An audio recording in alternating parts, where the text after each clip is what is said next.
किन किन चीज़ों से रोज़ा टूट जाता है, पूरा वीडियो देखें और स्किप ना करें, लास्ट तक वीडियो देखना। Thank you so much. एक चीज ऐसी है जिससे रोजा टूट जाता है लेकिन पूरा दिन भूखा प्यासा रहते हैं कुछ लोग। सब नहीं करते ये गलती। किन किन चीजों से रोजा टूट जाता है, लोग तलाश करते हैं इन चीजों को। मुफ्ती सलमान अजहरी साहब ने बिल्कुल सही मुकम्मल खुलासा से किया है कि सुने, भाई अच्छे से इन सुने, इन फला फला ध्यान फला दें। फला चीजों से रोजा नहीं टूटेगा।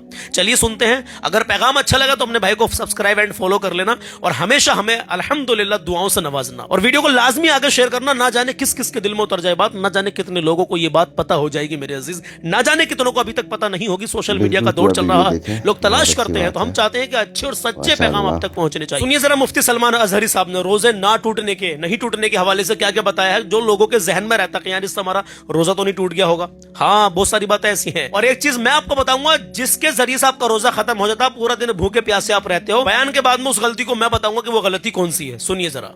सवाल ये भी है, रोज़ा किन चीज़ों से टूटता है? क्या रोज़े की हालत में ब्लड टेस्ट करवा सकते हैं?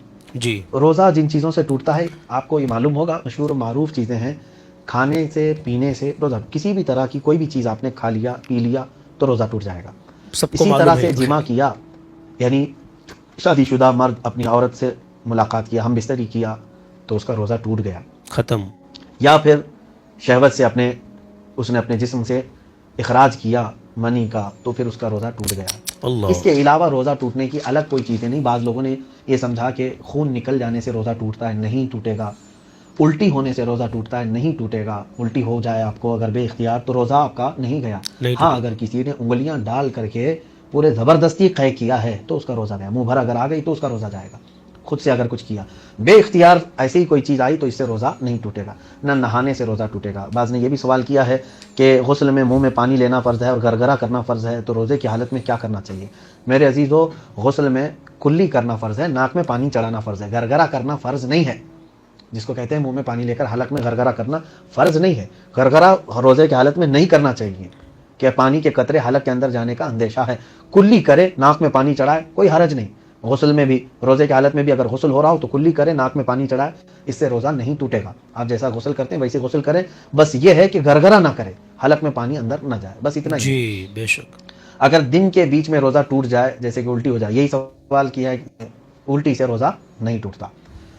हाँ, सवाल ये था कि ब्लड टेस्ट करवा सकते हैं कि नहीं। ब्लड टेस्ट करवाने से भी आपका रोज़ा नहीं टूटेगा। खून का अगर चेकअप करवाना है आपको, आपका खून निकाला गया है तो आपका रोज़ा नहीं जाएगा। जी, रोज़े की हालत में क्या गेम खेल सकते हैं और ब्रश कर सकते हैं? मेरे अजीज़, गेम खेलने के लिए आप नहीं बनाए गए। जी। अल्लाह तबारक व तआला ने आपकी ज़िंदगी को जिस मकसद से बनाया है वो कुरान में पढ़ो। अल्लाह फरमाते हैं, वमा खलक़तुल जिन्न वल इंसा इल्ला लियअबुदून, मैंने इंसानों को और जिन्नात को मेरी अपनी इबादत के लिए बनाया। तो गेम क्या कोई इबादत है? हाँ, अब यहाँ पर कुछ लोग एडिक्ट हो गए हैं। कुछ ऐसे ख़तरनाक गेम दुनिया ने लॉन्च करके तुम्हारे हाथों में पकड़ा है जो तुम्हारे अखलाक को भी तबाह कर रहा है, तुम्हारे ईमान को भी तबाह कर रहा है, तुम्हारे वक्त को भी, पैसे को भी, सब। जो जुआ खेल रहे हैं, तुम्हारी आखिरत भी बर्बाद है। अल्लाह। कुछ ऐसी चीज़ें हैं वक्त गुजारने के लिए, कुछ चीज़ें किया जैसे जहन की तेज़ी के लिए। कुछ खेलों की हुजूर सल्लल्लाहु अलैहि वसल्लम ने इजाज़त दी जिससे जिस्म अच्छा हो जाए, जिससे दिमाग अच्छा हो जाए। हाँ, अगर आपको गेम खेलना है तो तीरंदाजी सीखो। हुजूर सल्लल्लाहु अलैहि वसल्लम ने हुक्म फरमाया, तीरंदाजी सीखो। क्या ये बेहतर गेम नहीं है? इसमें तुम्हारा निशाना बेहतर होगा। उसके अलावा कुश्ती के लिए हुक्म है कि तुम कुश्ती लड़ो ताकि तुम्हारे अंदर ताकत और तुम डिफेंस कर सको, सेल्फ डिफेंस का तरीका आ जाए। और तुम्हें स्विमिंग का हुक्म दिया गया है, सिबाहा यानी तैरना सिखाओ। इससे बेहतर गेम क्या हो सकते हैं? लोग ये सोचते हैं कि किसी जगह कंबल में बैठ करके आराम से इस मोबाइल में ही खेलें, आसानी हो। आज के बच्चों में भी ये हाल है कि पहले बच्चे हमारे मिट्टी में खेलते, मैदान में खेलते, पता नहीं क्या क्या खेल, वो सब खेल अब मर गए बेचारे।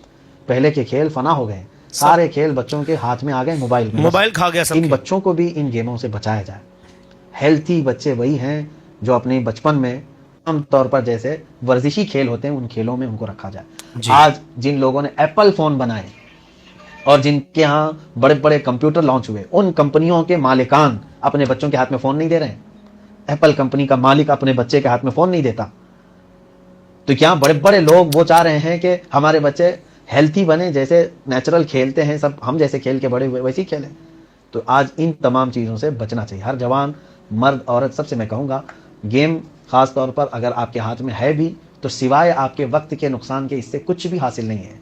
क्या आप इसमें जो गेम खेल रहे हैं, अलग अलग किस्म के है ना, पॉइंट्स बनाए जाते हैं, स्टार बनाए जाते हैं, तो जितने स्टार बनेंगे उतना सवाब बढ़ता जाता है आपको, उतना जन्नत के करीब जा रहे हैं आप।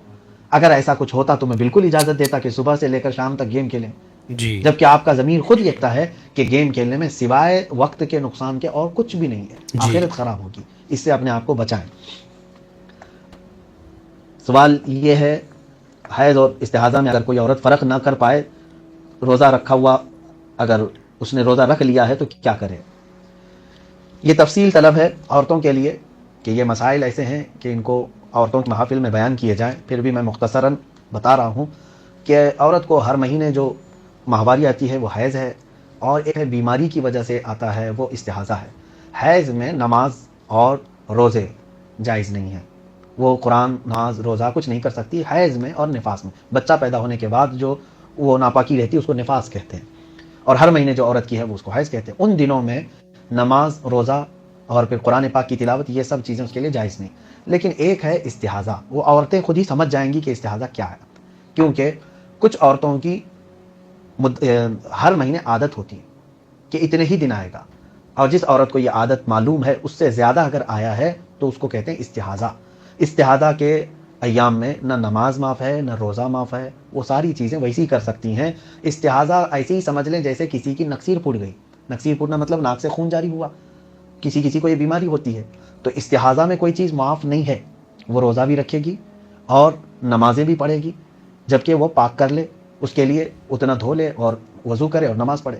بعض مقامات تو ایسے بھی ہیں کہ اگر معذور ہے کوئی ایسا معذور، جیسے معذوروں کی نماز کا، کسی کو ہوا خارج ہونے کی ایک بیماری ہے، کسی کو پیشاب کے قطرے ٹپکنے کی بیماری ہے، اور کسی کو خون نکلنے کی بیماری ہے، یہ تینوں بیماریاں بھی اگر ہیں کنٹینیو ایسی ہیں کہ 2 منٹ بھی سٹاپ نہیں ہوتے، یعنی وضو کر کے 2 رکعت نماز پڑھنے یا 4 رکعت نماز پڑھنے تک کا بھی ٹائم سٹاپ نہیں ہوتا، تو اس کے لیے حکم ہے اسی حالت میں وضو کرے، اسی حالت میں نماز پڑھے، چاہے تو مصلی اس کا خون سے بھر جائے تب بھی اس کی نماز ہو جائے گی۔ اللہ، یہ معذوروں کے لیے ہے، یا پھر نماز کے حالت میں ہی اس کی ہوا خارج ہوتی رہ جائے تو بھی اس کی نماز ہو جائے گی، اس معذور کے لیے جس کو اتنا وقت بھی خالی نہیں مل پاتا کہ وہ 4 رکعت نماز ادا کر سکے۔ لیکن یہ ہے کہ ہر نماز کے لیے وہ نیا وضو کرے گا معذور۔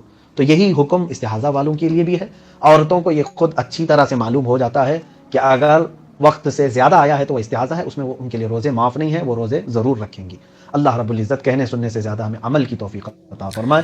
وآخر دعوانا آمین یا رب الحمدللہ العالمین۔ جو میں کہہ رہا تھا آپ سے کہ میں بتاؤں گا آپ کو کہ وہ یہ تو حضرت نے بتا دیا کن کن چیزوں سے روزہ نہیں ٹوٹتا ہے، لیکن کچھ چیزیں ایسی کن کن چیزوں سے روزہ ٹوٹ جاتا ہے، اس میں سے ایک چیز میں آپ کو یہ بتا رہا ہوں۔ یہ باتیں جو حضرت نے بتائی ہیں نہ جانے کتنی ماں بہنوں کے نہ جانے کتنے بھائیوں کے ذہن میں رہتی ہوں گی میرے عزیز، لیکن وہ ایک بات سن کے چلے جائیے۔ تو جہاں جہاں جس علاقے میں مسجدیں ہیں وہاں کے لوگوں کے لیے پہلے بتا دوں کہ اگر آپ کو اذان کی آواز آ رہی ہے، سحری ختم ہونے کا ٹائم بتا رہے ہیں حضرت، اس کی آواز آ رہی ہے، اگر حضرت نے کہہ دیا کہ سحری کا ٹائم بالکل ختم ہوا، اب کوئی بھی کھانے پینے کی کوشش نہ کرے، اس کے بعد میں اگر آپ نے کھا لیا تو آپ کا روزہ نہیں رہے گا۔ پہلا پوائنٹ تھا۔ دوسرا پوائنٹ یہ ہے کہ اگر بہت سارے لوگ یہ سوچ رہے ہیں کہ اذان کے وقت تک اذانیں ہوتی ہیں تب تک کھا سکتے ہیں، ابھی میں نے کل ہی سنا تھا یہ معاملہ، کچھ لوگ ذکر کر رہے تھے کہ اذان کے ٹائم تک کچھ علاقوں میں لوگ کھا لیتے ہیں جہاں سے دور دراز سے اذان کی آواز آتی ہیں۔ اب آ جاؤ جس علاقے میں مسجد نہیں ہے، کوئی سادھن نہیں ہے، کہ انہیں پتہ نہیں چل پا رہا کہ یار کیا سحری کا ٹائم ہے کیا نہیں ہے، تو بھائی آپ ایک مسلمان ہو، اپنی رشتہ داری میں فون کرو، آس پاس کے گاؤں میں تو مسجد ہوگی، ان سے سمبند بنا کر رکھو، کانٹیکٹ میں رہو اور ان سے